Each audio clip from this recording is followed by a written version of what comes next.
సిద్దిపేటలోని ఆదర్శనగర్లో దారుణం చోటు చేసుకుంది. కుటుంబ కలహాలతో కట్టుకున్న భర్తే భార్యను గొంతు కోసి దారుణంగా హత్య చేశాడు.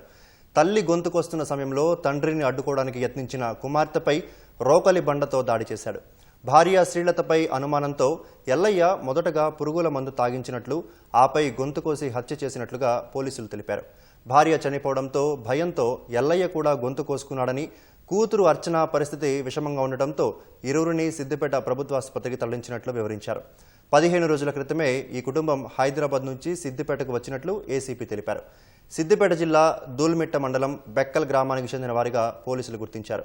శ్రీలత మృతితో కుటుంబ సభ్యులు కన్నీరు మున్నీరుగా విలపిస్తున్నారు. కేసు నమోదు చేసుకుని దర్యాప్తు చేపట్టినట్లు ఏసీపీ రవీందర్ రెడ్డి తెలిపారు. స్వభావం కొద్దిగా మొదటి నుంచి భార్యని అనుమానిస్తూ ఆమె క్యారెక్టర్ని ఎప్పుడు శంకించేవాడు. ఎవరితో మగవాళ్ళతో ఇతరులతో మాట్లాడినా కూడా వారితో సంబంధం అంటగట్టిన విధంగా మాటలతో మాట్లాడేవారు. ఇప్పుడు తన పిల్లలకు కూడా తన పుట్టినారో లేదని ఒక అనుమానంతో ఉండడం వల్ల ఈరోజు తెల్లవారుజామున 3 గంటలకి తన సొంత భార్యని, సొంత బిడ్డని ఏదైతే గడ్డి మందులో పురుగుల మందు తాపించి చనిపోయినారో లేదో అని మరి గొంతు కోసి చంపడం జరిగింది. ఇప్పుడు ప్రస్తుతం బిడ్డ కూడా కొనగొట్టుతోంది.